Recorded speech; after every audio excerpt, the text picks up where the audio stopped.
दोस्तों नमस्कार, मैं प्रवीण ढांडा। आप देख रहे हैं 1 मिनट सॉल्यूशन। और आज हम फिर एक पीसी बिल्ड करने जा रहे हैं i5 प्रोसेसर में 12 जनरेशन में। क्या कुछ इसमें यूज होगा, सारा कुछ इस वीडियो में बात करने वाले हैं। कितना बजट होगा वो भी इसी वीडियो में आपको बताने वाला हूं। तो देखते रहिए इस वीडियो को। सबसे पहले हम अनबॉक्सिंग करेंगे इस मदरबोर्ड की। मैंने मदरबोर्ड लगाया है MSI का Pro B660M, DDR4 सपोर्टेड है। तो इस मदरबोर्ड की हम अनबॉक्सिंग कर लेते हैं एक बार।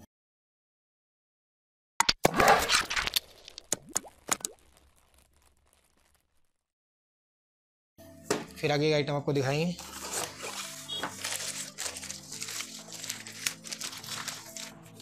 तो ये मदरबोर्ड मैंने निकाल लिए है। M2 स्लॉट 2 है इसके अंदर, ये प्रोसेसर स्लॉट है, 2 रैम स्लॉट हो गए और ये अपने पावर सप्लाई के लिए सॉकेट है। और इसमें हीट सिंक भी दी गई है SSD के लिए, M2 SSD के लिए हीट सिंक भी साथ दी गई है। ये अपना ग्राफिक कार्ड के लिए पीछे स्लॉट है। तो बेसिक सा मदरबोर्ड है बट हैवी क्वालिटी है।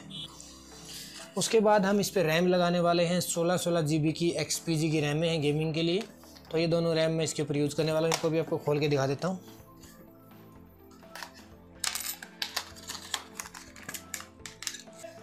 ये 2 रैम में है।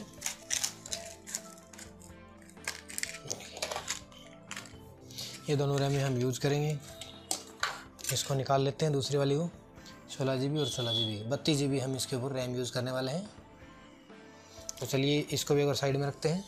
ये माउस है जो हम यूज़ करेंगे। जेब्रॉनिक्स का गेमिंग माउस है, काफ़ी अच्छी क्वालिटी है। बटन भी काफ़ी स्मूथ हैं। DPI है, 1600 DPI तक है। ये बटन एक्स्ट्रा देंगे क्योंकि गेमिंग माउस है, तो इसको यूज़ करेंगे। अब बात आती है SSD की। SSD हम इसमें यूज़ करने वाले हैं 500 GB WD की NVMe 3rd जनरेशन SSD है। तो काफ़ी अच्छी है ये भी स्पीड के मामले में। तो इसका हम यूज़ करने वाले हैं। इसकी अनबॉक्सिंग कर देते हैं। SSD निकल के आती है, कुछ यूज़र मैनुअल है इसके अंदर और ये SSD है। इसको निकाल लेते हैं इसके अंदर से। SSD निकल के आ जाइए, इसको भी रखते हैं साइड में। और ये हमारा प्रोसेसर i5 है 12 जनरेशन जो हम इसके अंदर यूज़ करने वाले हैं। नॉन ग्राफिक है, इंटीग्रेटेड ग्राफिक इसके अंदर नहीं है। 12400 i5 12400 एक 12400F आता है जिसके अंदर इंटीग्रेटेड ग्राफिक आते हैं।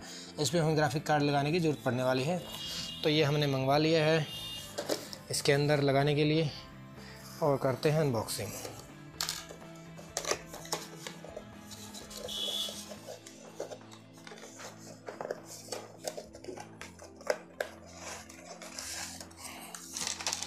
ये निकल के आ चुका है और ये हमारा प्रोसेसर। तो दोस्तों ये इसका कूलर है जो इसके साथ आता है इंटेल का।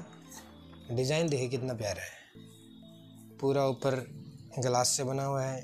फ़ैन काफ़ी हैवी है। तो इसको हम साइड में रखते हैं, इसके अंदर डाल के रखते हैं ताकि कहीं गिर ना जाए।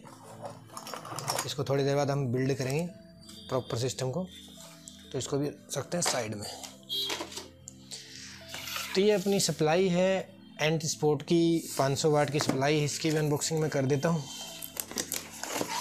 ये देखिए इसके अंदर ये यूज़र मैनुअल है, ये कोई काम की नहीं है। ये पावर केबल आती है साथ में मॉइस्चर के लिए और साथ में ये टाई वगैरह है और ये अपनी पावर सप्लाई है। तो इस बॉक्स को मैं नीचे रखता हूँ और पावर सप्लाई खोल देते हैं।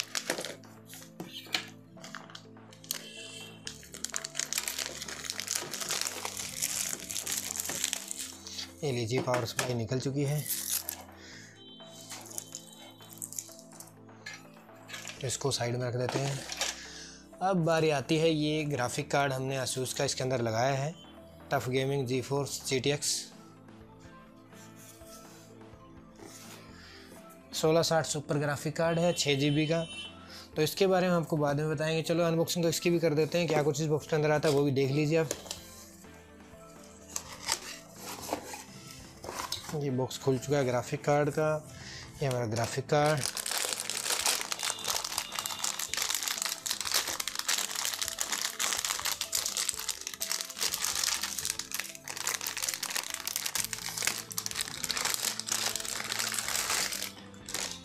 और क्लॉकिंग आप इसमें कर सकते हैं।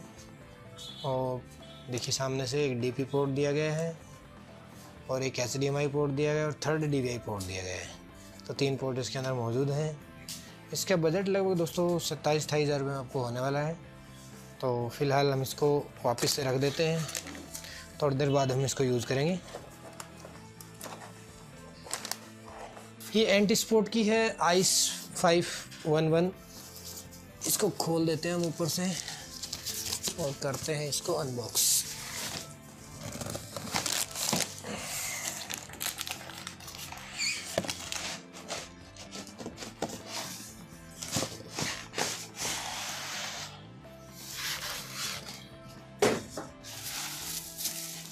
बस है, इसको हम उतार देते हैं और सामने एंटी स्पोर्ट का लोगो है और सामने भी थोड़ी सी जगह पर ग्लास दिया गया है, जहाँ पे अगर आप देखेंगे ऑन होने के बाद तो यहाँ गेमिंग का कुछ ऐसा नाम लिखा आएगा, उसके हम बाद में चेक करवाएंगे। तो काफ़ी अच्छी बॉडी है बजट के हिसाब से। बजट की बात करें तो लगभग 5,000 रुपये करीबन बजट के ऊपर पावर ऑन ऑफ बटन है, रिस्टार्ट बटन है और ये एलईडी चेंज करने के लिए बटन दिया है। ऊपर 3 यूएसबी पोर्ट है और वॉल्यूम साउंड के लिए दिए गए हैं ऊपर की तरफ पोर्ट। और वजन काफ़ी अच्छा है इसके अंदर देखेंगे तो। ये देखिए पीछे का जो एरिया आप देख सकते हैं। इस बोर्ड को हम नीचे रखते हैं और इसके खोल के इसके अंदर जो पार्ट डलेंगे इसको असेंबल कर लेते हैं। तो दोस्तों ये था अनबॉक्सिंग मैटर। जो भी हम आइटम इसके अंदर डालने वाले हैं, इसका कीबोर्ड रहता है और एलईडियाँ रहती हैं। एलईडी हम इसके अंदर 32 इंची फुल 4K एलजी की एलईडी यूज़ करेंगे, जो करीबन बजट की बात करें तो 38,000 रुपये तक की रहती है। ये पूरा हैवी ग्लास है, इसको रख दिया साइड में।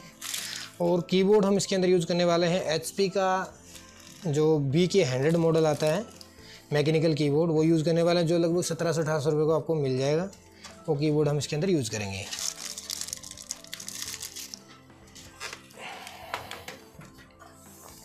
तो फिलहाल हम इसको असेंबल करेंगे पूरे सिस्टम को। तो तब तक आप इस वीडियो को लाइक कर दीजिए, शेयर कर दीजिए, चैनल को सब्सक्राइब जरूर कर लीजिए ताकि आने वाली गेमिंग सेटअप की वीडियो है वो आपको मिल सके। और काफ़ी सारी जानकारियाँ मैं इस चैनल पर डालता रहता हूँ। कोई सॉल्यूशन है या कोई भी ट्रिक, आपको अगर कोई चीज़ का सॉल्यूशन नहीं होता तो हम डालते रहते हैं, आप ज़रूर हमसे सॉल्यूशन लीजिएगा।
दोस्तों पीसी बिल्ड होके रेडी हो चुका है। मेन पावर सप्लाई बटन को ऑन करते हैं और फिर जाते हैं हम पावर बटन की तरफ। पावर बटन को ऑन करते ही हमारा पीसी ऑन हो जाएगा। और कमाल की बात यही है, आज खासी कैबिनेट हमने लगाई है। आरजीबी पैटर्न है, फ्रंट में 3 फैन हैं, बैक में सिंगल आरजीबी फैन है और पैटर्न को आप चेंज भी कर सकते हैं। ये देखिए मल्टी कलर है, जितना मर्जी चाहें बदल लीजिएगा भाई। और हाँ, अब इस वीडियो को लाइक और शेयर कर दीजिए और चैनल को सब्सक्राइब कर लीजिए। नीचे रेड सब्सक्राइब बटन दिया गया है, दबा दीजिए और 1 मिनट सोल्यूशन को सब्सक्राइब कर लीजिए। और आप भी पीसी बिल्ड कराना चाहते हैं तो हमसे ज़रूर मिलेगा। फिलहाल इस वीडियो में दोस्तों इतना ही। लेके आते रहें आपके लिए अलग अलग सी वीडियो, तो चैनल को ज़रूर सब्सक्राइब कर लें, रिक्वेस्ट आपसे। जय हिंद, वंदे मातरम। देखते रहें 1 मिनट सॉल्यूशन।